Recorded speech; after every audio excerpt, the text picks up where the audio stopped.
So we're very glad now to introduce an opening session.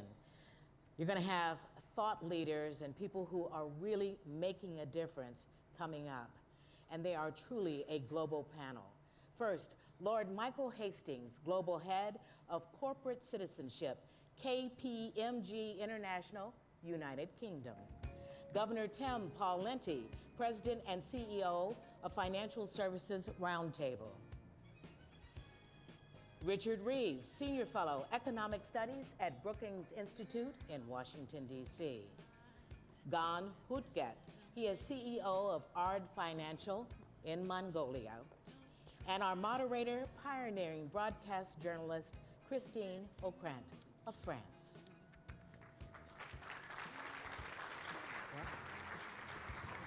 Hello, good morning. You may think this is a French plot, but after having listened to Philippe's accent in English, I think I will dare and pursue.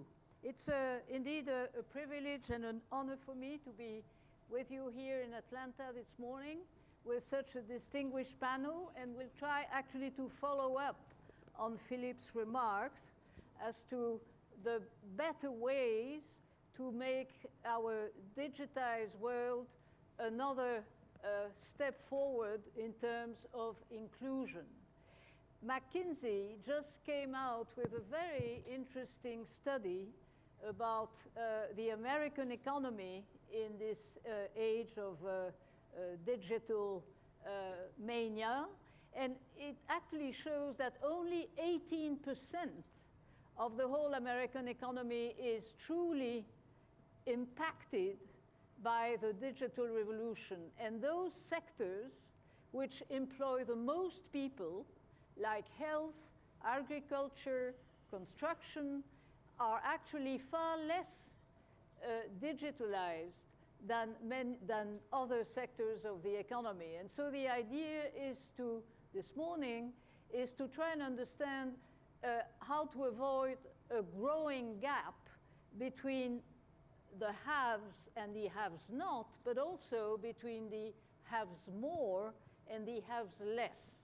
So I would like to try and ask our panelists maybe to give us their insights in a very brief manner first, and then we can have a discussion which I hope will be vibrant and positive. So let me start with you, Governor.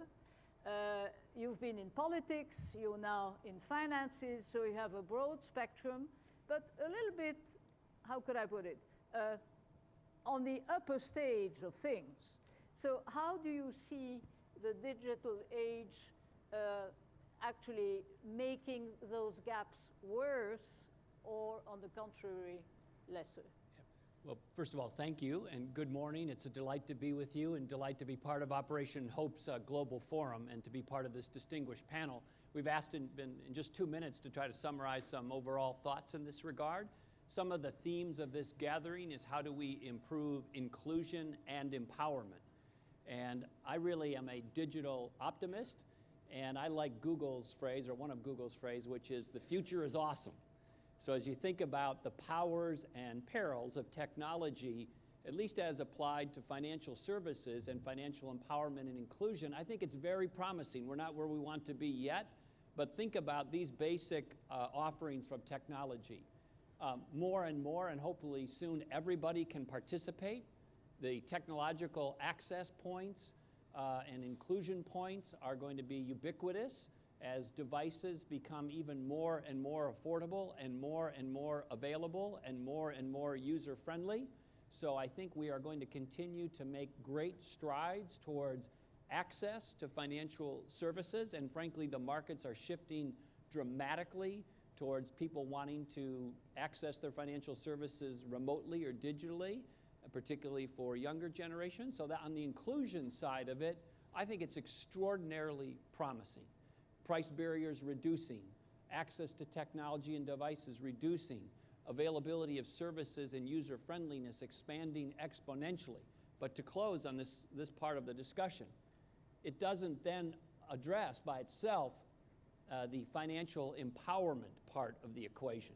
because you can have a great app or a great website that's user-friendly and have access to the platform or the portal, but if you don't have resources to then deploy, it doesn't really advance the ball. So it leads back to another discussion around how do we improve financial capacity and financial empowerment for those who have less and those who are underserved and disadvantaged. Thank you. Lord Hastings, my lord, you are the head of the global diversity services at KPMG. You've also done an extraordinary job at the BBC to see to it that the British public media sees to better inclusion of many minorities in your country. How do you see these digital gap? Do you see it actually increasing in spite of all the good words by the GAFA, the big American companies? Well, thank you. And first of all, I'm tempted to say back my French partner on the other side of the channel, but I'm actually global head of citizenship for KPMG, not diversity. But I hope I reflect diversity in my being as well. But thank you for the supplementary title, which I don't deserve. I think there's a very interesting chart which is on Twitter this morning, and one of the first things I always do in the morning is have a quick flick through what's just coming up. And the chart shows it's a global map as to internet usage. And it goes from the high end of internet usage, which is North America and Northern Europe, to the bulk of the rest of the world. So the high end usage is at 60 to 80%. And it was a snapshot taken yesterday of how many people are using the internet and therefore accessing digital services. And it goes down to around about 20% across the vast bulk of Africa, and around about 30% in Latin America. And then when you come to parts of Asia, with the exception of Singapore, which is up in the levels of North America, Europe, and Australia, which is up in the same levels, you're basically at 35 to 40%. And I remember sitting recently, because this is a global forum, this isn't a US forum, which is why I know you wanted a British voice, and so you could remember. We have two, actually. Well, it's a French voice. Exactly. And people here want to learn how to speak English, which is, after all, the language you try to speak. But anyway, so I'll help you with that afterwards. Class is outside in the hall. No slang, all right? No slang. And, but there's also, I sat in a very interesting conversation in Los Angeles amongst a whole group of technocrats who were going on about their wonderful digital applications that they had. And everybody had piles of phones and piles of iPads and piles of everything else. And exactly at the same time, this was just a year ago, I was on a page in Time magazine which pointed out that 70% of the world's population has never touched the keyboard of a computer. So we have to keep this in perspective. Now, the first speaker referred this morning to the fact that actually there's a great lesson to be learned from the Kenyan M-Pesa experiment, which has now become an embedded economic system. Let me explain that for the sake of the folk who are here. So I wear two hats. I'm with KPMG, who pay the bills, and I'm very grateful to them. But I'm a trustee, which is a non-paid role, with the Vodafone Global Foundation, which used to be, Verizon used to be part of Vodafone, and they sold that out last year.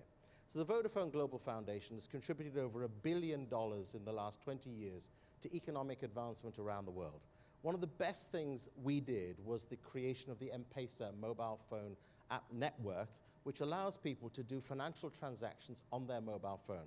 70% of people in Kenya have a simple Nokia-type traditional phone, not a smart, wonderful, all-singing phone. And they do their banking, insurance, purchasing, trading, even health information through the mobile phone. And I looked at some calculations, interestingly, that KPMG had done just a couple of weeks ago on assessing the impact of what Safaricom, which is the Vodafone version in Kenya, had led to. It has led to over $1.5 billion a year of value to the Kenyan economy. And nearly 60% of the entire GDP of the country passes through the mobile phone. Now that has empowered people in disparate and very often village communities to feel... And particularly women. particularly women, to feel connected to financial services. It's a wonderful model. It operates in 8 countries now. The truth is we don't even have it in Europe and North America. The banking systems of Europe and North America will do everything possible to strangulate it out of existence, because it really releases the poorest of the poor to access the basic services they need. And my final comment to that is, if there's a big challenge we need to bring to the banking system overall, for which we're all very grateful, but the big challenge we need to bring is that when it comes to the poorest communities in the world, and very often the poorest communities even in our own countries, the crippling high interest rates that are applied to the poor are grossly injustice compared to the fact that the wealthy can get access to money for almost no interest charges at all, but the poor are paying upwards of 30%. That is completely unacceptable. Thank you. Let me now turn to you, Gan. You come from a very unlikely part of the world to take part in a discussion about the digitized world. You come from Mongolia, Ulaanbaatar to be precise, and yet from that sort of former communist system economy, you've managed to jump ahead and actually start a whole new way to get people involved in a sort of crowdfunding for a new bank. So tell us about that. Well, it was quite a long process, I must say. I started to work on the stock exchange in 91. 97, I joined the central bank. Then in 98, I started a bank, which became 4th largest commercial bank in Mongolia today. How many people in Mongolia? Just 3 million people. It's the 19th largest country in the world. So a lot of the size of Western Europe, the size of Texas. 3 million people. And imagine the challenges of giving microcredit, trying to include the nomadic herders scattered all over the country. We did that quite successfully, and then after a while, we realized that I came to a realization that credit is not a panacea. It cannot solve societal issues alone. We need much broader involvement and focused intervention by the government, which is, taking care of the health sector, taking care of the education, providing infrastructure, communication, so that people can have access to opportunities and can take care of their destinies. And so I did a little bit of politics by joining the Ministry of Finance. And all this allowed me to get a big public exposure, the reason I'm saying it. I have quite engaged followers on Facebook. You mean you're around the star half a million you're the people. star of Mongolia. Well, I was trying to avoid that, but 500,000 people engage in a conversation with me on a weekly basis on Facebook alone. That's remarkable. About 100,000 followers on Twitter in a country of 3 million people, half of whom are kids. So the penetration is quite big of mobile phones. With 3 million people, we have 5 million telephone numbers outstanding. So, and again, half of the population is below the legal age. So you can imagine the penetration. Then in December of 2015, a month ago, the government decided to privatize a state-owned asset. And because I was sitting home and didn't know, I was sitting on the Facebook checking out my Twitter, I just sent out this tweet which said, okay, if there will be 1,000 people who are ready to take part in this privatization along with me, it was Thursday, by Monday, I will take part in this privatization. I had 2,700 people fill the application and wire the money. Wire me the money over the weekend using their mobile devices. And how much profit did you promise? I didn't promise anything. I couldn't promise anything. The government just gave us a week to respond to this privatization. We were not successful in the end, but I was successful in the end was that it demonstrated to me the power of social media. Last weekend, I had gathered same amount of people in a hotel, and these were all the people who actually initiated and decided to stand behind me to create a supernova bank, commercial bank. And instead of just giving credit, this idea of mine to have the financial services provider such as mine, our financial group with insurance, life insurance, credit, commercial banking arms, brokerage. Instead of just giving credit, I decided 3 years ago to give ownership of my institution to the people, to the very people who have been charged with super high interest rates for all their lives and had no share in the spoils. Now, and there was no political obstacle. There was no lobby the good of the thing is that Mongolia is still a democracy. And because the people can make choices, and if right now I have on my closed Facebook group, founders group, I have 10,500 people as of today in the morning. And that's already a political power. And we have elections coming in 6 months. Who can say no to us if we come united with the same goal and with the same vision and say, okay, enough is enough. We want to have the most objective, transparent commercial bank that we will go and get the services from, and we will again, appoint the board of directors, hold them accountable, and share in the profits. Richard Reeves, do we all have to go to Mongolia to share that sort of paradise of digital access and democratic access? Well, I'm happy to go there if I can guarantee I'll get 100,000 new Twitter followers as a result of doing that. So I'm the second British accent that you're hearing. I must say one of the reasons I moved from Britain to the US 3 years ago was so that I would stop having to say "Your Lordship." To people, can I get you do you need water or shoes?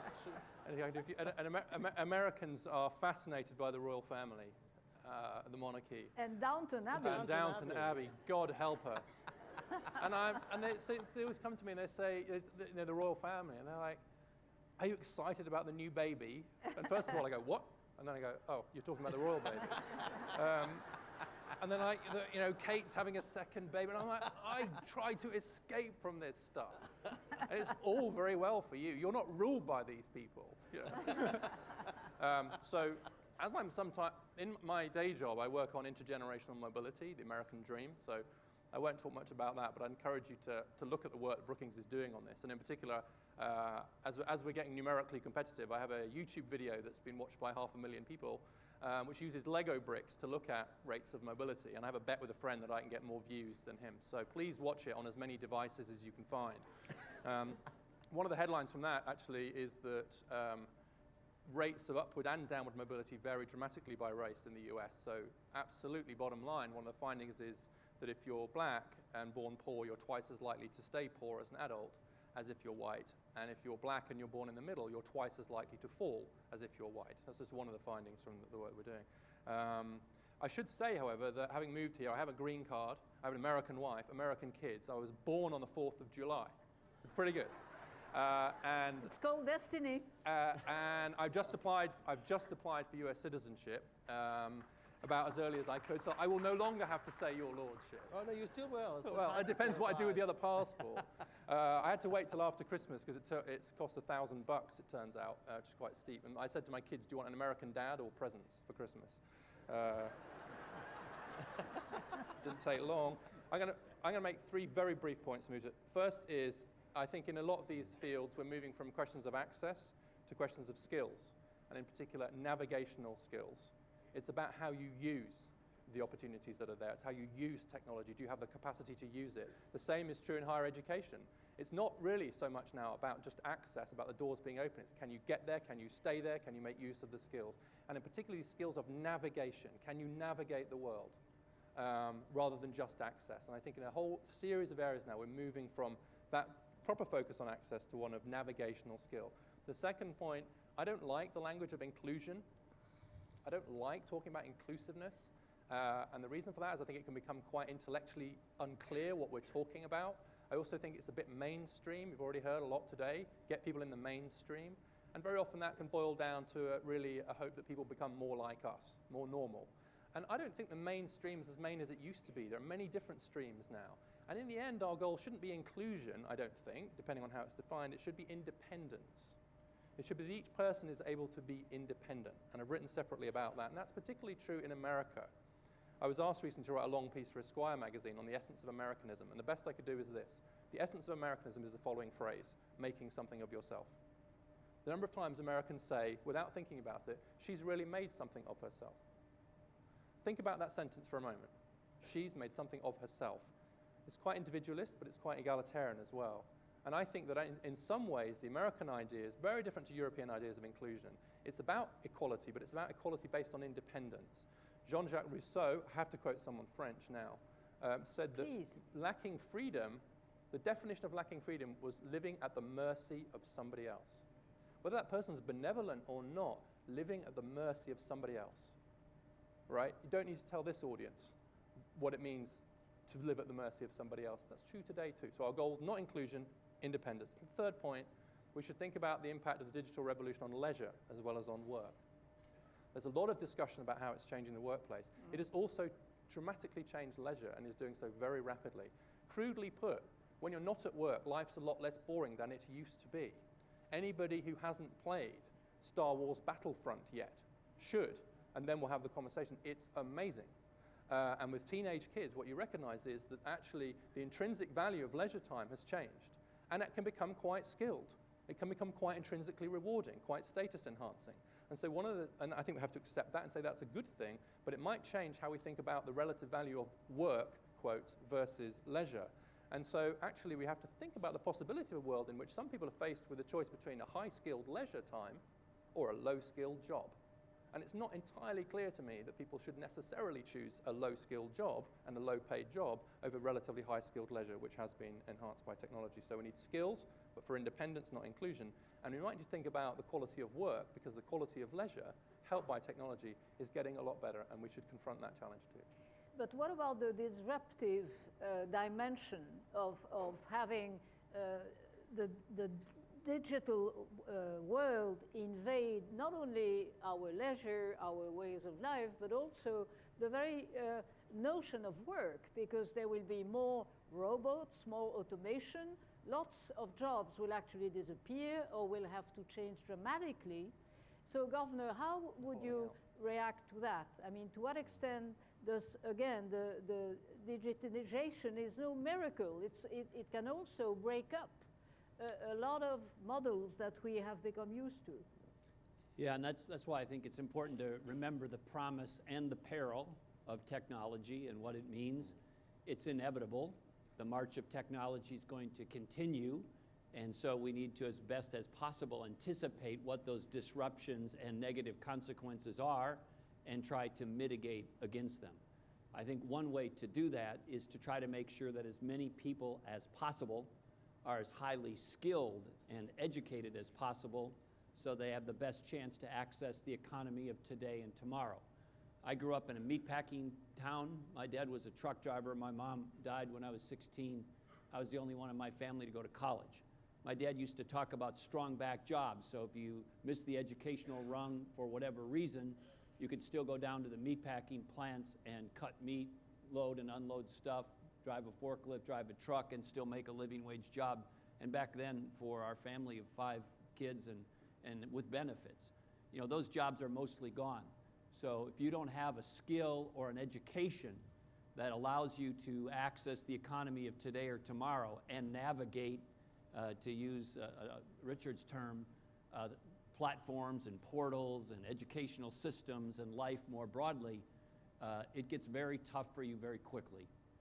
And so there's things we can do to backfill against that, but the first line of defense against can you navigate disruption, can you navigate the fallout of things being replaced by technology and robots and automation is, do you have a supplementary skill that allows you to latch on to a more stable or a more emerging part of the economy?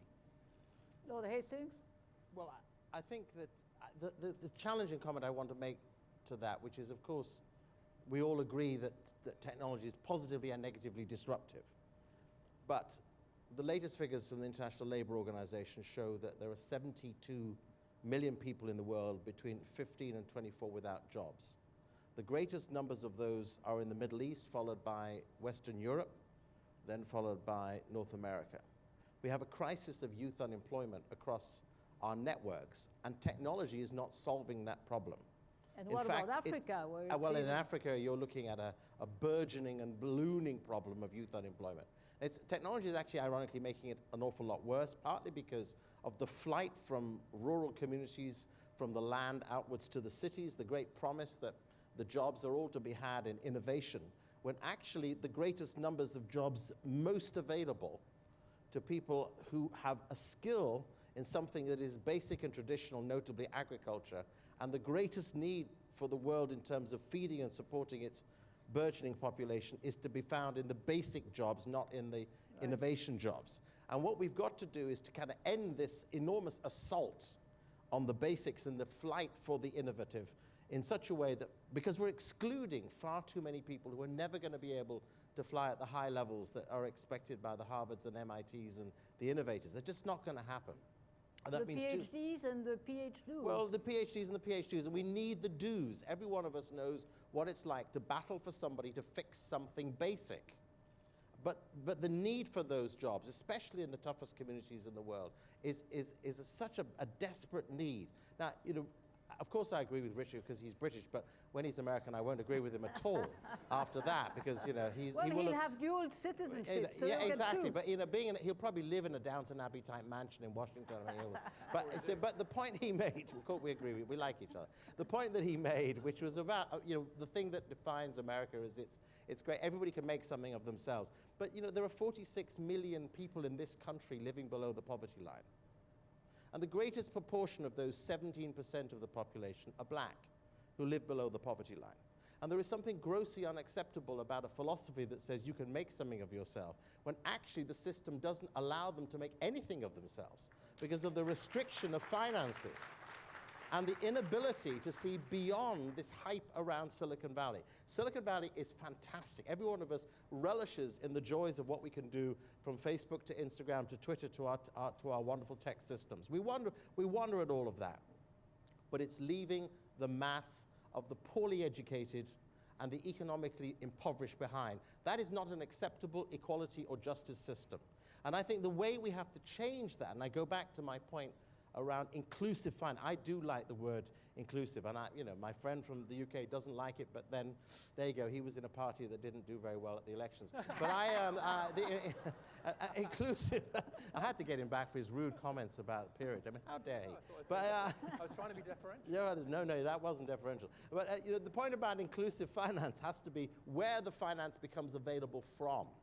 Now, to me, inclusive finance means it must include those at the farthest edges of the margins of ability. And at the moment, the high-interest banking system, and I'm delighted in Mongolia they've been able to change that, but if we could take the model of what 5 million people could do and translate that into a country of 300 million here in the US, or into the European Union at 330 million, then we'd be into proper inclusion, because that's where the pain is most acute. Gan, how have you solved the issue of trust, which is basic in the kind of endeavor when people decide, especially you mentioned, in a country of 3 million people, the poverty level is much, much, much lower than even, the poorest people in this country. Yeah. So why do they trust you? Well, I guess you have to go online and ask some of them. But the reason... in Mongolian, it will be a bit I think difficult. matter of trust is something very individual between people, and you have to not only earn the trust, but keep it, no matter how life treats you. And I think people entrusted me with their money my whole life. I was in financial intermediation business for my entire career. So people thought, when I said, okay, guys, do you want to take part together with me in this privatization? Finally, I mean, you can give me $1,000 each. I will take all your money and buy this state-owned asset.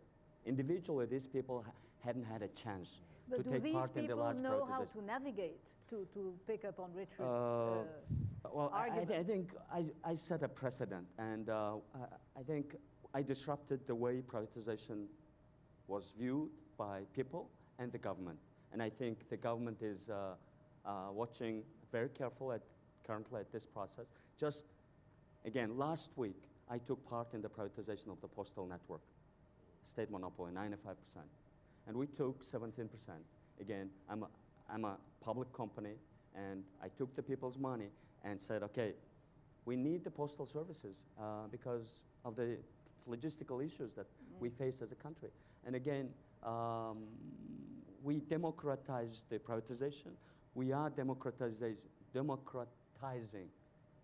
the banking, because I think ultimately the people who receive services from banks need to reap the benefits and be real owners, you know. And That's true all over, It is. indeed.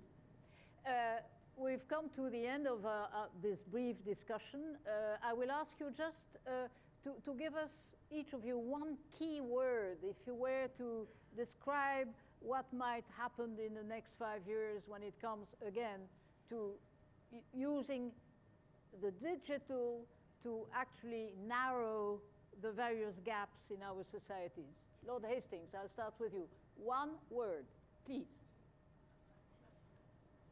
Empowerment. Okay, Governor, Progress. Richard, Navigation. Gan. Towards investor nation. Very good. Thank you very much to all. Enjoy.